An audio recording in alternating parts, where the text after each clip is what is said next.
जहां का इंसाफ की खास मुलाकात में हमारे साथ साबिक पुलिस कमिश्नर संजय पांडे जी, जिनसे हम जानेंगे कि उन्होंने जो है पॉलिटिकल पार्टी का ऐलान किया है और उसके लिए जो है एप्लीकेशंस वगैरह दाखिल कर दिए। जल्द ही जो है वो पॉलिटिकल पार्टी के सरबराह के तौर पर जो है आवाम के दरमियान आएंगे।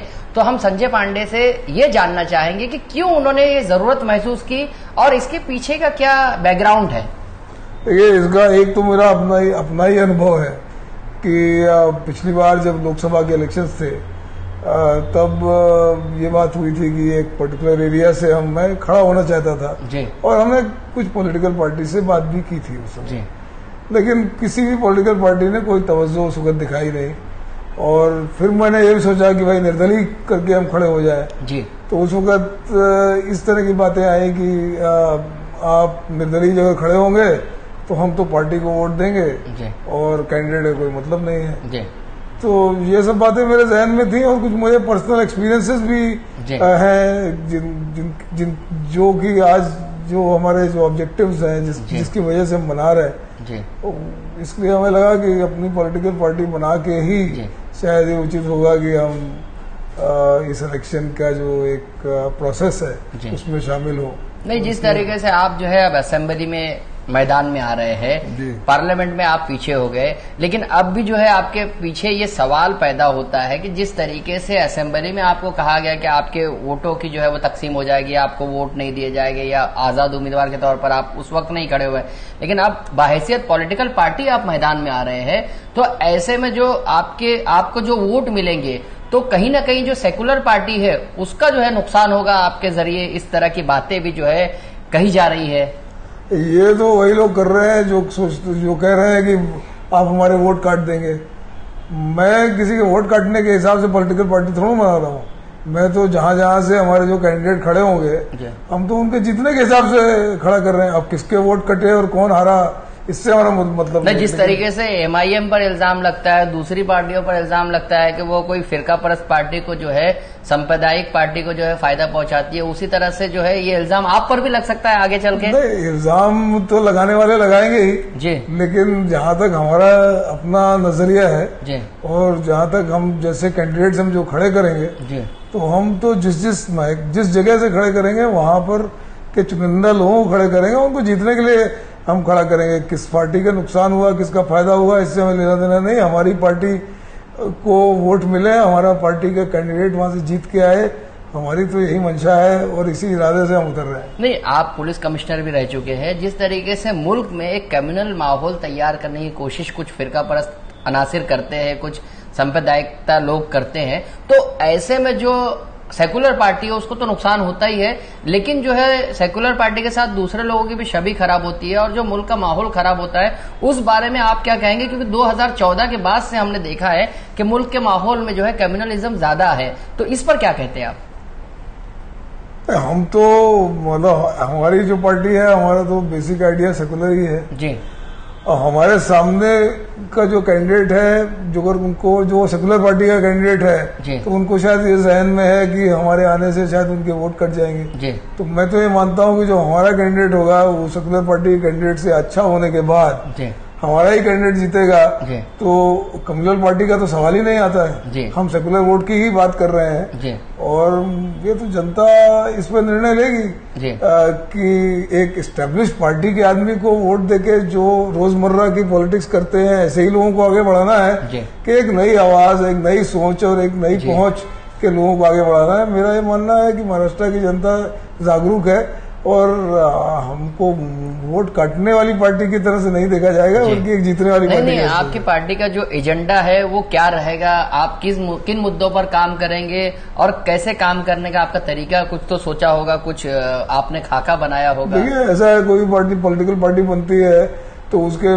बेसिस के उसका कुछ चीजें तो दी गई है कि भाई आप कॉन्स्टिट्यूशन में बिलीव करेंगे, कॉन्स्टिट्यूशन को ही आगे बढ़ाएंगे, कोई उससे अलग नहीं होगा। ये तो एक मुद्दा सभी पार्टियों में होता है लेकिन हमारा जो अपना पर्सनल जो एक्सपीरियंस है वो ऐसा है कि जब आदमी नौकरी पेशा होता है, अब नौकरी पेशा चाहे वो गवर्नमेंट में हो या प्राइवेट में हो, तो उसको किसी भी तरीके का सपोर्ट, अभी आज आप सेकुलर पार्टी के हैं चाहे कम्युनल पार्टी के हैं, इस तरह के लोगों को सपोर्ट करने के लिए कोई एक माध्यम या कोई जरिया या कोई पार्टी नहीं है जी।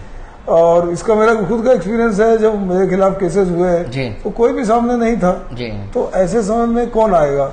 और उसके बाद एक दूसरा मुद्दा भी है कि जो प्राइवेट सेक्टर के लोग हैं जिनके ऊपर जो अत्याचार होते हैं और उनके पास तो सिवाय कोर्ट के और अपने पैसे से कोर्ट पे जाना, मैं नहीं कह रहा हम पैसे देंगे, लेकिन कम से कम ऐसे लोगों को कानूनी मदद करें, कानूनी मदद दें, ये है। और बहुत से अनऑर्गेनाइज सेक्टर के लोग हैं। अब जैसे हमारे आज फार्मर्स है, अब लोग तो सब कहते हैं कि हम फार्मर्स को मदद करेंगे, लेकिन क्या है, फार्मर्स को पैसे बांट के मदद नहीं हो रही है। पैसे लेने के लिए आज फार्मर्स तैयार होंगे मन से, ऐसा मुझे लगता नहीं है। वो तो चाहते हैं कि हमारी खेती बढ़े आगे, हमको ज्ञान मिले, हमारे नए उपकरण आए। तो हमारी पार्टी में जो कुछ लोग हम में से रख रहे हैं वो इन सब सेक्टर्स पे फोकस करेंगे, ये हमारी विचारधारा है। नहीं, जिस तरीके से पार्टी जो बनाने का ख्याल कहाँ से आया और क्यों आया, और आप जो है सियासत में क्यों आना चाह रहे हैं? देखिए, मैं तो शासन का कर्मचारी के हैसियत से शासन की नौकरी की है। मैं बहुत पहले भी मैं ये कहता रहा हूँ कि कोई भी कर्मचारी जो है वो शासन का गवर्नमेंट सर्वेंट को भी एक गवर्नमेंट बनने की आकांक्षा होती है। वो आकांक्षा मेरी भी है और मुझे लगता है जो भी गवर्नमेंट सर्वेंट है सबकी होनी ही चाहिए। तो वो एक आकांक्षा है। और दूसरा, मैंने देखा है कि अगर आपको कोई भी चीज में सामाजिक तौर पे कोई बदल लाना है, अब छोटी सी चीज आप मान के चलिए, मैं तो पुलिस से संबंधित हूँ। आज पुलिस में प्रमोशन नहीं होते। आज हमारे पुलिस में बहुत सी ऐसी संस्थाएं हैं, जैसे महाराष्ट्र सिक्योरिटी फोर्स है, जिसके कि लोग कॉन्ट्रैक्ट में काम कर रहे हैं, सालों साल उनकी नौकरियां जो है कायम नहीं हो रही है, मुस्तकिल नौकरी नहीं मिलती। होम गार्ड्स हैं जिनको कि और राज्यों में शायद थोड़े ज्यादा पैसे मिलते हैं, यहाँ वेतन कम है। इसको आप कैसे चेंज ला सकते हैं? ये आज हमारे इंस्पेक्टर जो है, हमारे सब इंस्पेक्टर्स हैं, मैं सिर्फ पुलिस की बात कर रहा हूँ, तो वो उनको आगे सीनियर इंस्पेक्टर के बाद रिटायर हो जा रहे हैं, मतलब रैंक स्ट्रक्चर इसी तरह से। ये आपने बात की, हम इसको बात को थोड़ा काट रहे हैं। और इस मामले में ऐसा भी है कि बहुत सारे सीनियर पुलिस इंस्पेक्टर अपना प्रमोशन नहीं लेना चाहते। पीआई जो है वो सीनियर पुलिस इंस्पेक्टर ताखिर से बनता है, इसलिए कई ऐसे लोग हैं जिनको एसीपी और सीनियर पुलिस इंस्पेक्टर बनने का मौका भी नहीं मिलता। तो इस पर क्या कहेंगे आप? क्योंकि ये बात तो आज वाजे है, क्योंकि बहुत सारे लोग प्रमोशन लेना नहीं चाहते हैं। नहीं, इसका तो सारा दोष हमारे सिस्टम का है जी। हमने इस सिस्टम में रहकर अलग अलग जो ओहदे हैं उनके अपने अपने रोल तैयार नहीं किए। आज जैसे जो आप एसीपी की बात कर रहे हैं, तो एसीपी का जो रोल फंक्शन है उसको जो है मजबूत करना, उसका बलकटीकरण करना, वो हमारे सीनियर ऑफिसर्स की जवाबदारी थी। वो नहीं हुआ, इसलिए वो रोल निरर्थक है। तो इससे अच्छा है कि वो सीनियर इंस्पेक्टर जिसके अंदर 350-400 पुलिस वाले हैं, वो उसके कंपैरिजन में एसीपी के पास 2 आदमी और शायद एक रीडर वो भी शायद मुश्किल से, तो कौन बनना चाहिए? इसकी जवाबदारी हमारे सिस्टम की है, हमारे सीनियर ऑफिसर्स की है। आपका ये कहना है कि जो पावर्स है एसीपी के, पावर्स कहीं ना कहीं कम है। हालांकि वो एग्जीक्यूटिव पोस्टिंग है, लेकिन उसके बावजूद आपका कहना है कि पावर्स कहीं ना कहीं कम है उसके एसीपी के।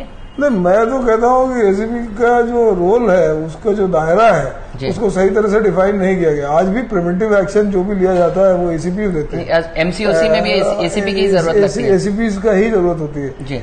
लेकिन वो सारा इतना रूटीन हो गया है कि उस रोल को मतलब ऐसा लगता है कि कारकुन का कोई क्लर्क का रोल है। तो इसको कितना आगे बढ़ाया जाए, किस तरीके से इसको सामने लाया जाए, वो तो हमारे सीनियर ऑफिसर्स की जरूरत। आपकी पार्टी का रजिस्ट्रेशन कब तक हो जाएगा और आपकी पार्टी का नाम क्या होगा? मुमकिना नाम जो आपने सोचा होगा, कुछ मुमकिना नाम होंगे, एक्सप्रेस या आपके क्या नाम हो सकते हैं पार्टी के? पार्टी का नाम तो हमने एक एडवोकेट को रखा है जो कि उसको पार्टी के नाम के बारे में, जनता से जुड़ी हुई पार्टी होगी तो जनता का नाम तो उसमें होगा ही होगा। अच्छा। और मेरे ख्याल रजिस्ट्रेशन की प्रक्रिया में हम लोगों की जो नहीं, यानी कुछ उसका पहला लफ्ज क्या होगा? पार्टी के नाम का जो पहला लफ्ज है, जनता से जुड़ा हुआ, जनता की आवाज या कुछ इस तरह से। जरूर जनता की आवाज ही हो सकता है, लेकिन इसी तो जो हमको परमिशन मिलेगी उस हिसाब से 3-4 नामों हम लोग जो है जनहित पार्टी के नाम से हम लोगों ने सोचा है कि शायद ये हो सके। तो अभी रजिस्ट्रेशन की प्रोसेस में अभी हमने कॉन्स्टिट्यूशन बना लिया है, और जो हमारी कार्यकारिणी है, जो एग्जीक्यूटिव कमेटी है, हमने इसको आगे इसलिए नहीं भेजा कि हमारा एग्जीक्यूटिव कमेटी के सारे लोग, सारे मेंबरान्स का इसमें एक बार मतलब वो भी समझ लें और जो भी इसमें। तो अब तक एग्जीक्यूटिव कमेटी की मीटिंग्स वगैरह सब हो चुकी है? अब एक मतलब एक ऊपर के स्तर के कुछ लोगों से बातचीत हुई है, एक विचार विनिमय हुआ है जी। मेरे ख्याल से महीने के अंदर, क्योंकि ऐसा है कि विधानसभा इलेक्शन भी अब अक्टूबर तक होने वाले हैं, तो क्या उससे पहले हो जाएगी? ये आप मान के चलिए कि सिर्फ विधानसभा इलेक्शन के लिए ये पार्टी नहीं बन रही है, पार्टी इलेक्शंस के लिए बन रही है। जो भी इलेक्शंस होंगे आगे चल के हम लोग लड़ेंगे और विधानसभा तो अभी का है। और जुगर ऐसा हुआ कि विधानसभा तक शायद किसी कारणवश पार्टी नहीं रजिस्टर हो पाई, तो हम अपनी विचारधारा के तहत अपने लोगों को महाराष्ट्र में खड़े करेंगे। लेकिन अब वो नहीं होगा कि मैं अकेले दम किसी जगह खड़ा हूँ। अब मैं एक समूह के तौर पर, संघ के तौर पर, पार्टी के तौर पर जुगर पार्टी होती है तो हम खड़े होंगे।